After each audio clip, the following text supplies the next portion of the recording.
dorğan alıb yerdə. Bu yan etlər, o yan etlər çabalacılar.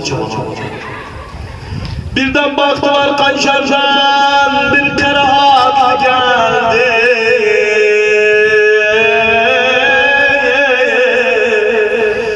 Kerahatını gördüler, hapsi başladılar saklanmağa. Baktılar birden özüne atım üzerinden geldi bu cesedin yanına.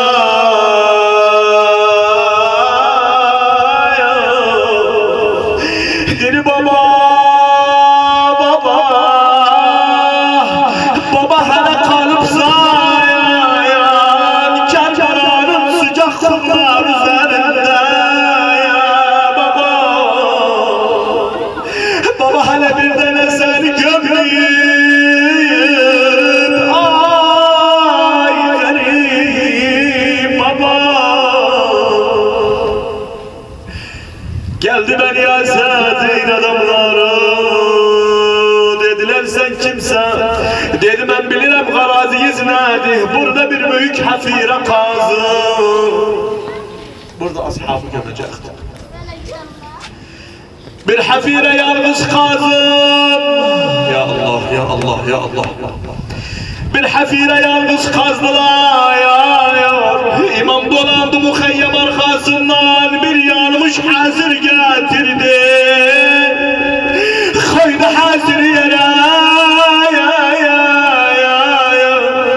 babasının cesedi parça parça başladı yıkıştırdı hasire koydu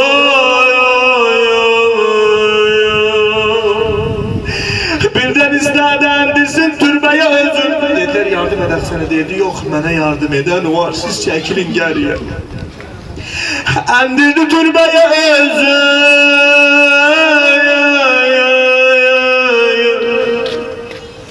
ay baba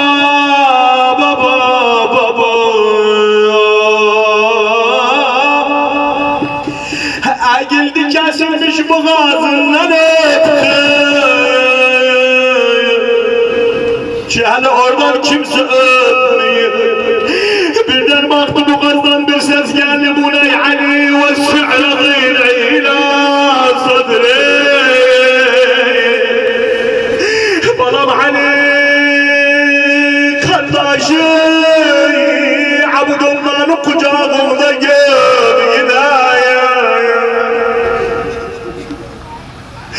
balaya türbanı örtü Ali'den yazdı türbanın üzerinde hâdâ kabulül Hüseyin ibn Ali garip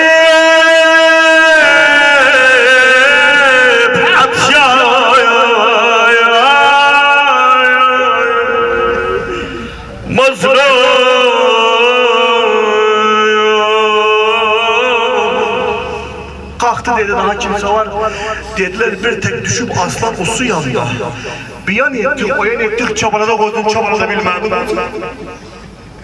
birden imam geldi özünü attı Hammisi Ebel Fadıl üzerine Ebel Fadıl sen gelen dek getirdi bizi Kerbela'ya kalkmak Kufe'de Badi Zeynep'in başında neler var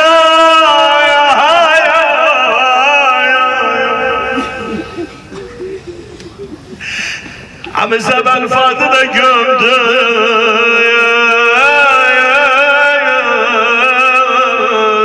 Züleşti bir de Kufe'ye terar Diler Hanım Zeynep'in Baktım Hanım Zeynep Abdülü yoktu Hanım Zeynep Harabada geldiler. Allah hara gitti. Ali yevler Hüseyin hara gitti. Birden baktım İmam Zeynep Abdin geldi. Üzeri torpağı. Saktali üzeri. Dedi balam Ali hardaydı. Dedi amme Zeynep bindi babamı defnetti. Bindi geldim Kerbela'da. Hanım Zeynep eşiden de dedi balam Ali. Hele elliye kimin babayı kalır. Kimse yok babayı görse. Balam Ali mesela Hege birden ölse başını koyarlar el hatta şu zaline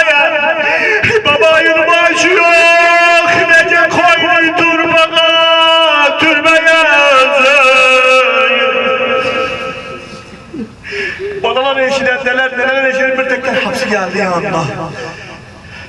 Birden Leyla geldi. Dedi ya buna Resulullah, bu oğlum Ali Ekber hayanda gömdü. Dedi Leyla, babamın ayağı altında gömdü.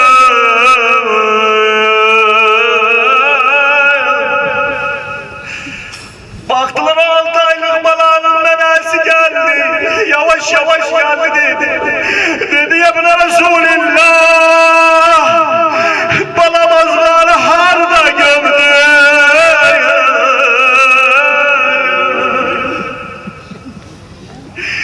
Dedi babamın köşkünde gömdü.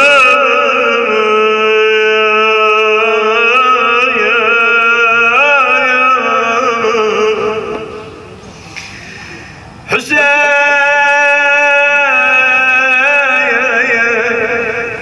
Hüseyin.